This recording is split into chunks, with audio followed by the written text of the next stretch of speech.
an invited talk on overcoming barriers to engagement of underrepresented students in STEM PhD programs. So Professor Rudolph, take it away. Okay, well, thanks everybody. I'm just going to quickly go pin this video. So thank you all for inviting me for this, to give this talk.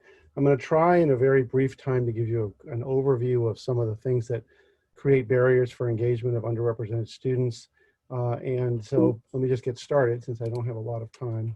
So to start with, of course, there's the fact that we have a problem, which I think very few people here and maybe need to know. But just to give you some statistics, about only 20% of PhDs in physics and astronomy go to women, and only about 6% of PhDs go to Black, Hispanic, and Native Americans, even though they represent over 30% of the population. And this statistic is way out of date. It's probably getting closer to 35 and eventually higher. Just to give you some perspective, that represents about 100 PhDs nationally go to underrepresented students in physics and astronomy both. In astronomy only, it's 10 or less a year. So it's a big problem. So what are the barriers? I'm going to the talk to me in two parts. I'm going to talk about the barriers in some of the barriers in STEM, and then at the end I'm going to talk a little bit about the CalBridge program, which I founded 6 years ago to try to address some of these issues. So what are these issues? First of all, I want to just mention that there is a very, I think, useful report, which I'm going to talk about briefly, which tries to address some of these very questions.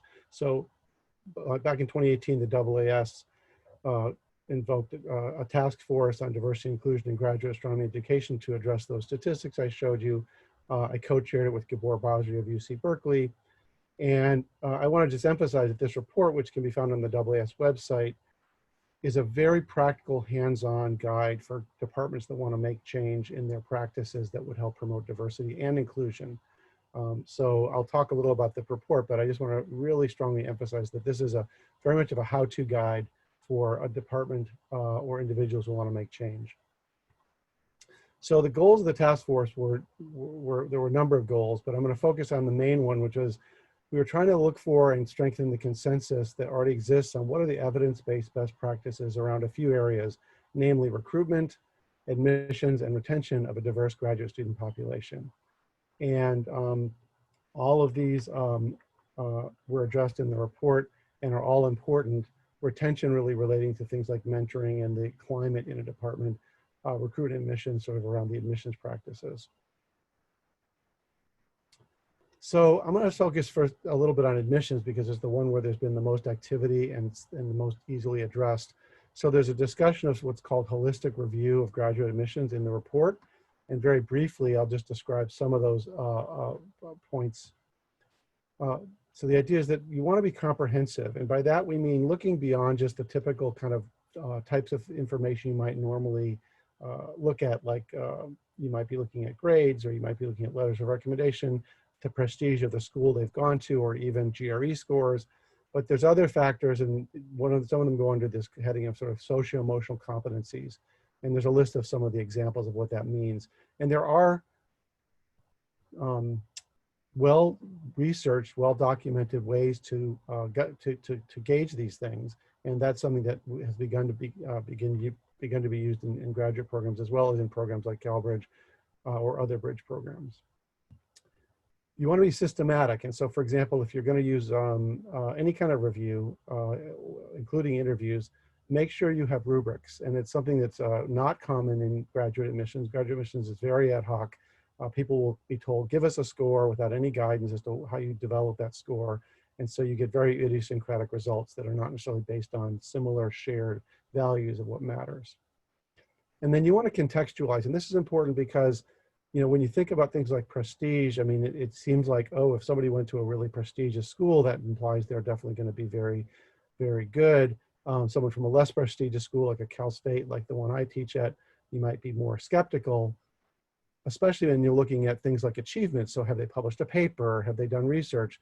Well, the students who go to the schools like the Cal States are much less likely to have done those things because of their context, not because they're not capable.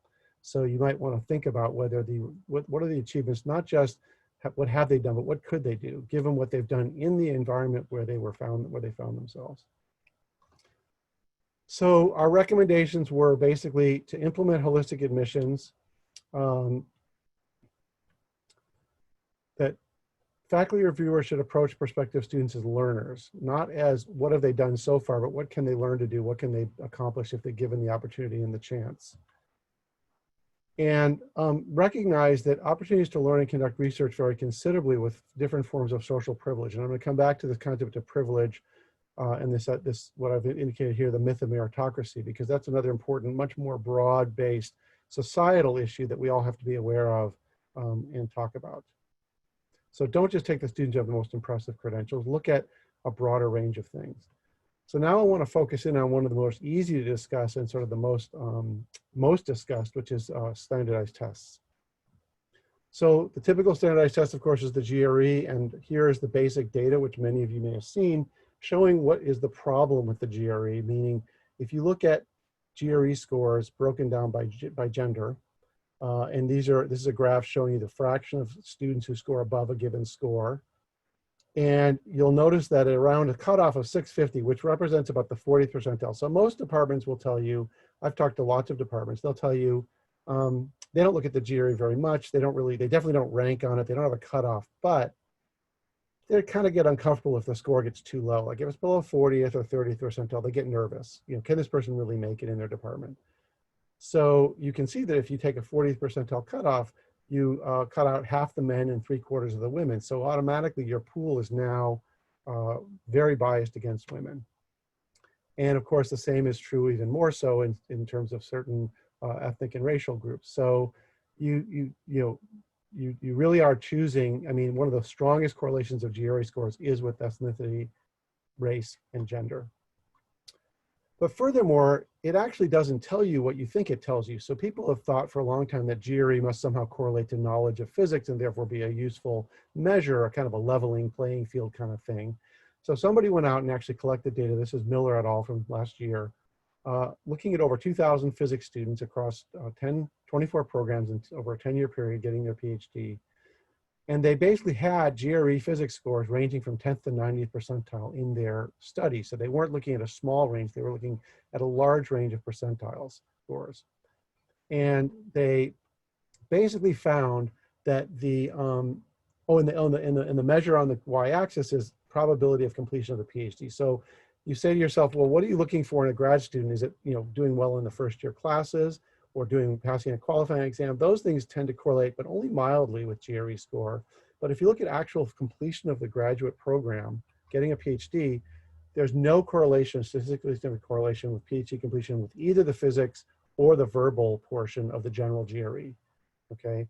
And the only correlation they saw was a very mild correlation with quantitative GRE, but so small of a correlation that between 10th and 90th percentile, the increased probability of graduation was 9%, which is hardly big enough to use this as an argument for using the GRE as a measure of success in graduate school. Furthermore, the cost of the GRE is its own barrier. It costs, a couple $100 for the general, $150 for the physics. You have to pay to report them to scores to different schools. And students often take it multiple times because they don't do very well, and they're trying to get better scores, and then they apply to 5 to 10 programs or more. So there's an investment of anywhere from $500 to $2,000. And if they don't get into grad school, that money is just thrown away. And for a student like the ones I'm going to talk about in the Calibre program, that's a huge amount of money. So I want to just mention now that, this idea of diversity is not really the term I'd like to use. Rather than calling Calbridge, which I'll mention later, a diversity program, it's really more of an equal opportunity program. That is, it's trying to balance the intrinsic advantages society gives in a general sense to majority groups.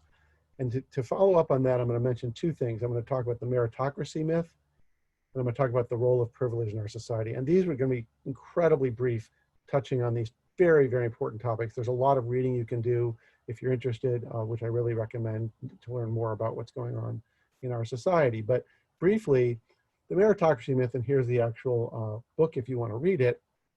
It's the idea that there's a myth in our society that each individual in life achieves their success based entirely on merit. If you are successful, you showed that's because of your own merit. You built that yourself. You're successful because you worked hard, and that's all. Nothing else was involved. And that's a really common myth in our society. The reality is that many factors, including merit, do affect success. And included with those are social status, race and ethnicity, heritage, and wealth. So if you look at the data, the single biggest determinant of where you end up economically in the pecking order, that is, if you rank what quartile of income you will have when you get to your final place in society, the strongest, biggest determinant is where you started. So inheritance, or what's called the staggered start, plays a huge role in success. It's called the staggered start because it's like a race. It's like a relay race where some people get to be put further along the racetrack than others at the start. And sure, a really fast person who's at the back can catch up, but it's not going to be easy, and the average person in the back may not catch up. That is, children inherit their starting point from their parents. And very importantly, money, educational opportunity, connections can insulate against failure. For example, if you have a child in a wealthy family who happens to have a drug problem in high school, they will have huge amounts of resources to help them get better and possibly recover and get back into mainstream society. A really, a less well-off student from a less well-off family may not have those opportunities. So there's an insulation against failure that's a very important part of privilege. And then education, is seen as the panacea. It will promote social and economic mobility, and it does, but not always. And that's because of the inequalities in our educational system, which go all the way back to kindergarten through 12th grade, but continue into public, into universities as well. So, for example, you probably all remember a year and a half ago, I think it was, the big bribery scandal in college admissions.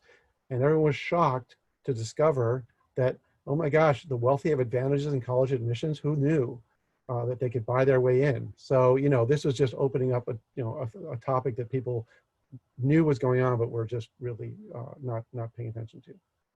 So I'm going to go on to talk now about privilege very briefly. I'm going to be running out of time soon. So this idea of privilege is basically to say, what do we see? When people hear the terms white privilege or male privilege, and they think, what does that mean?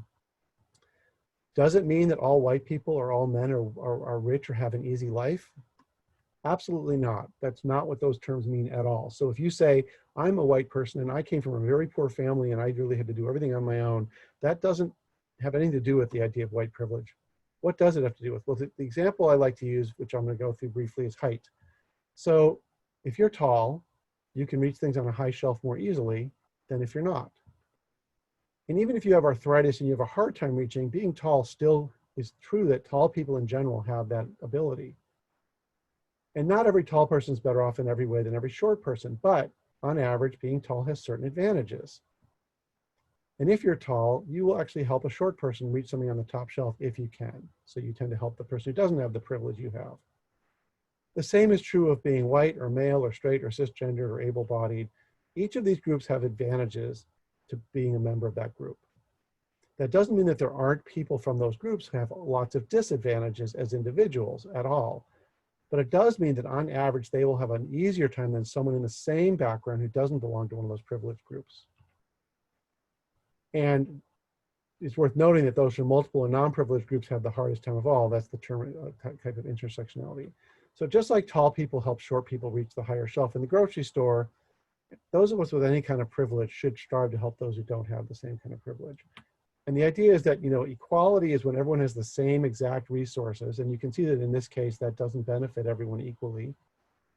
Equity is when you try to give the people who don't have the same abilities or resources to give them more resources. But of course, social justice is when you remove the barriers entirely. So the key takeaways are admissions practices, both graduate and undergraduate, are not simple decisions about merit or ability. And the idea that merit is a simply measured quantity that is one of the biggest barriers to equity in higher education. We try to look for merit, but we can't pretend that we can just measure merit simply or that it's the only way to measure somebody's abilities. And standardized tests have very much been shown to introduce discrimination into the system.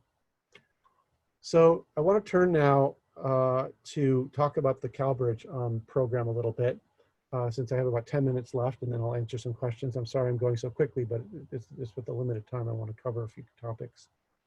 So this program, CalBridge, was started about 6 years ago, and it's a partnership. It's a partnership of over 250 different faculty at 16 Cal states, 9 UCs, and over 30 community colleges.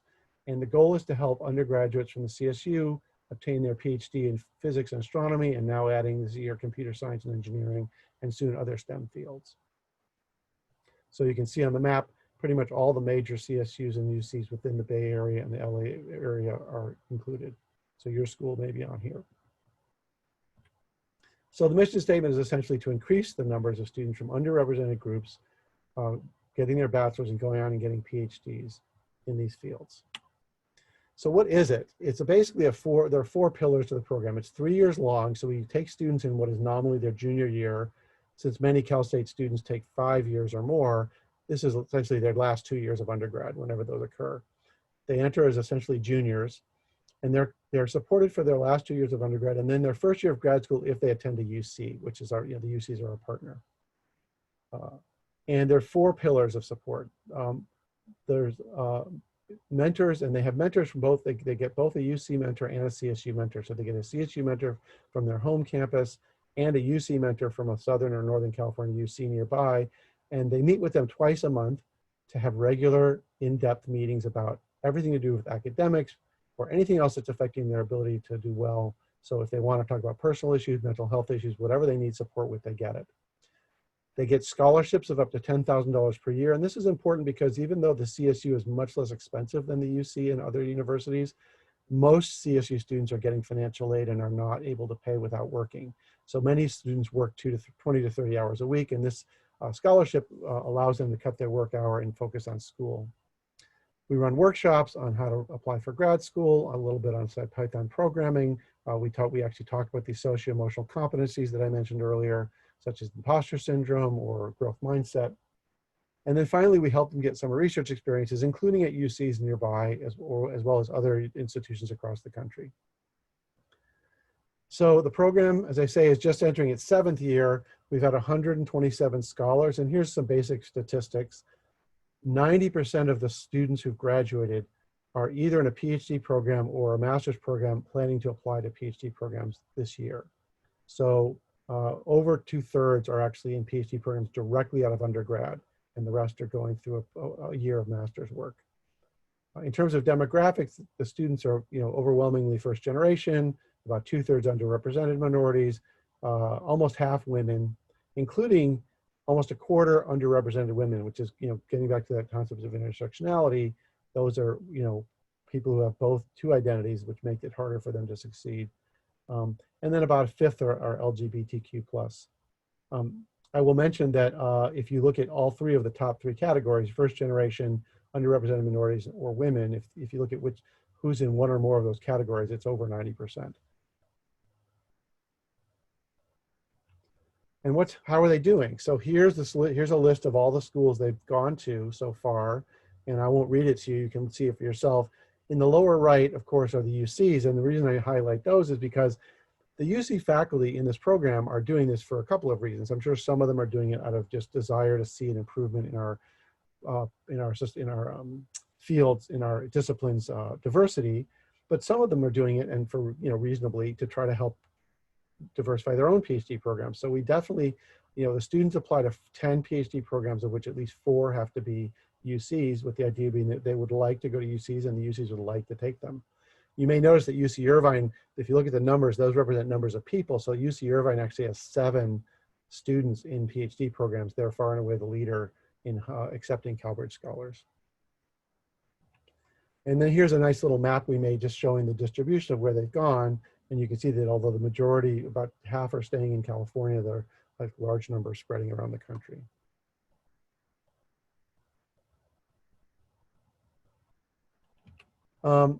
I want to mention that in addition to the UCs, we have partners. So we know that not all CalBridge scholars can or will attend a UC PhD program. First of all, they may not get into one, which is perfectly reasonable. Some of them are not as competitive to get into UCs, but they can get into other grad schools. But also, there's not enough capacity. This year, we're going to have 40 students, 40 CalBridge scholars applying to PhD programs across this year. And there's probably not 40 slots even at there are 11 departments of physics or astronomy or both at the UCs. And if the average program is taking 5 to 10 scholars, That's sort of 50 to 100. That would be, you know, a large fraction, and that's not going to happen. So we have schools that are approaching us about being partners. And I won't go into the details of what a partner is, but I'll just mention that if you go to our website, you can read about it and, more there. But here's just a list of who's current partners, and we're in negotiation with a couple of others.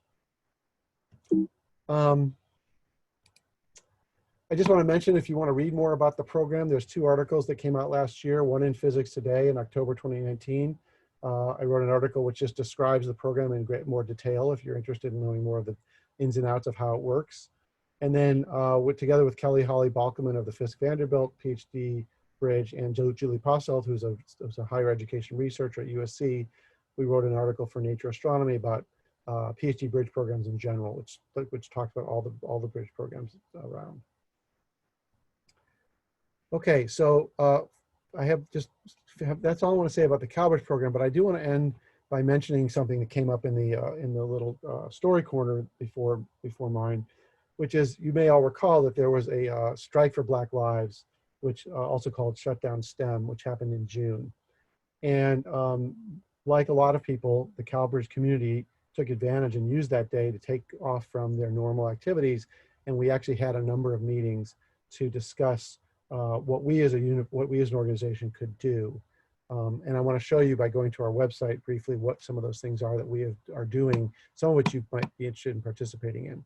I'll just, before I go, and I know this is, you'll have to come back probably to read this later, but I do want to mention that there's a number of great books out there on the subject of anti-racism, and I'm going to show you in a moment that we actually have a resource page of our own.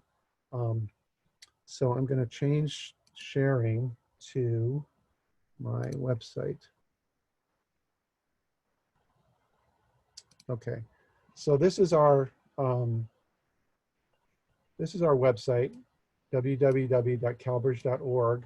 It redirects to the website you see there, but you can remember it's just calbridge.org. And I just want to call your attention. There's a lot of things here you might look at, but I want to call your attention to this tab called Activism, where we describe some of the things we did for the Strike for Black Lives. There's a statement I made at the time of all of these, as it was referred to, the civil unrest. And I want to just mention that we actually created, out of this activity, these meetings, we created 6 action groups, which are trying to focus on a variety of topics. So the first, for example, is a group of faculty and others who want to look at how to make the UCs as a group more, make their graduate admissions and faculty hiring processes more equitable. Another group wants to try to create better ties to the HBCUs as pipelines for graduate school students to come to the UCs. A group of scholars, that is alums of the program, are developing outreach and doing outreach to CSUs and community colleges around the state on behalf of CalBridge and more generally. And I'm going to go down and just mention this last one at the bottom, which is this diverse speaker series. So if you go back to the main page of this website and go to resources, we have started a speaker series called Science by Diverse Scientists. So it's essentially a speaker series every other Tuesday at 4. There's a program calendar if you want to go see more about it. And basically we're asking scientists of diverse backgrounds to give talks about their science, but also then about the challenges they faced or their views about the importance of their work in diversity or anything that they want to talk about related to those issues. So I highly recommend this series to you. It's been great. We've had 2 talks so far. We have faculty from around the country, but also especially UC faculty, but we also have scholars and alumni of the CalBridge program as well, who give talks. So it's a really great way to sort of learn about and see science from a diverse group of scientists that you might not see everywhere. I'll just say, since I have 1 more minute, if you're interested, I'm very proud of this Our Scholars page, which allows you to basically see a group picture of our scholars. Of course, that's in Zoom, and then you can see our individual scholars. But if you go back to the list and look at some of the earlier cohorts, some of these have, if you hover over them, there's a bio and even occasionally a video that you can watch about the scholar if you're interested in learning more about them. And it's kind of a fun way to learn about them as individuals. So with that, I will say thank you for your time. And if there's time, I'll be happy to answer some questions.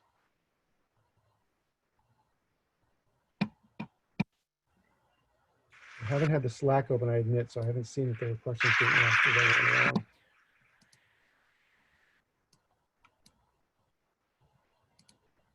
Yeah, so hopefully you were able to hear the applause, but thank you very much Oh, for was that what that was? Okay. sorry about that. No, Uh, that's we got okay. we got 5-ish minutes for questions, and I see 2 in the chat already. Mhm. So first from Taro, you talked about evaluating students based on what they could achieve rather than what they have achieved, which is heavily based on opportunities. This is an extremely important point for non-traditional students who may want to pursue graduate studies later in life and cannot change their academic experience from the past. Do you have examples or links to resources for application statements, prompts that are less academic research focused and could give applicants an opportunity to shine on paper regardless of their previous opportunities? So I will go back to the very beginning of my talk and say, yes, there are such examples, and you can find them in this report. So the report I mentioned of that we put forth by the AA, the AAS had us work on, about half the text is text with recommendations and backing up the recommendations, and the other half is appendices. And the appendices are full of ways to look at all sorts of elements of the application. So it has rubrics for interviews and how to probe these things in interviews. It has various tools for how to look at letters of recommendation more fairly and objectively, and statements of purpose and so forth. So there are a lot of resources in this report. That's where I would start. Thank you. I think next I will ask a question that I have. Okay. So you mentioned about a lot of the issues that are persistent with the GRE and the use of the GRE as even a cutoff or even something to consider in applications. So during the pandemic, I think a lot of schools have been suspending the GRE like kind of temporarily. But I'm wondering what you think the next steps are to really make sure that there isn't an over-reliance on tests that comes back after this pandemic is over. Well, this pandemic has been horrible for everybody in many ways, but it's always interesting to try to say, are there any silver linings? And so, in fact, not only have almost all the schools I know of that are, especially those that used to use the GRE, are suspending it, as you say, temporarily. And in fact, the ETS just canceled both the physics GRE dates. There will be no physics GRE offered this fall. So it's almost pretty much impossible unless someone, if you use it, you're gonna have a very, some people will have it, some won't. Maybe I'm overly hopeful, but I'm hopeful that if the admissions committees in these schools kind of get to go through and see for themselves how they can in fact create a fairly good pool of students for their program without the GRE, that they'll be able to feel like they don't have to go back. I want to mention, there's one other thing I want to mention as long as we're talking about it, which is if anybody's interested, there's a statement I wrote on our website about the GRE, and it talks basically about the fact that it's an equity issue right now because of all the ways in which barriers to getting the test are worse for students of less resources. But keep in mind that everything that's in this essay, which I really recommend people read, is true all the time. The barriers of cost, of access, of preparation, all of it. So I just encourage anybody who's on an admissions committee to seriously try to work out a way to make their selection this year and do the experiment, and then ask themselves, did they really need it? Did they really miss it? Was it something that they have to be able to do a good job? So, what can all of us can do is push for change in our own departments or in departments we know of or work with, and that's certainly what Calbridge is doing, is to certainly push all the UCs to make change in this way. Awesome, thank you. And I think one more quick question for Michaela Leung. I noticed that a lot of the suggestions for supporting the Calbridge program in equity and justice in higher ed seem to be aimed at faculty and committees. How would you recommend early career folks, such as current graduate students, get involved with these issues? So I think current graduate students are critical if you're talking about changing. So I talked about admissions quite a bit. That's the purview primarily of faculty. But if you talk about inclusion and climate, that's everyone's responsibility. And I think that if I were a grad student, I would download the report of the AAS and read it. And then I would get my friends together and I would say to my department chair or whomever you trust in the faculty, what are we doing? Here's a report. Can we do some of these things? And because I think that the discussion about inclusion and climate are centered around discussion within the department to make change. And I think graduate students have a critical role to play because they are the people who are experiencing the climate for grad students and can really talk about what that means. So, and I'll just say one more thing, which is that if you're at a UC, we are looking for ways to get grad students involved in CalBridge. We have created a peer mentoring program that may be one way for you to get involved. So I'm going over my time, so I'll stop there. But if anyone's interested in contacting me for more information on how they get involved, my email is easy to find. All right. Thank you very much again for the awesome talk and discussion. Next up, we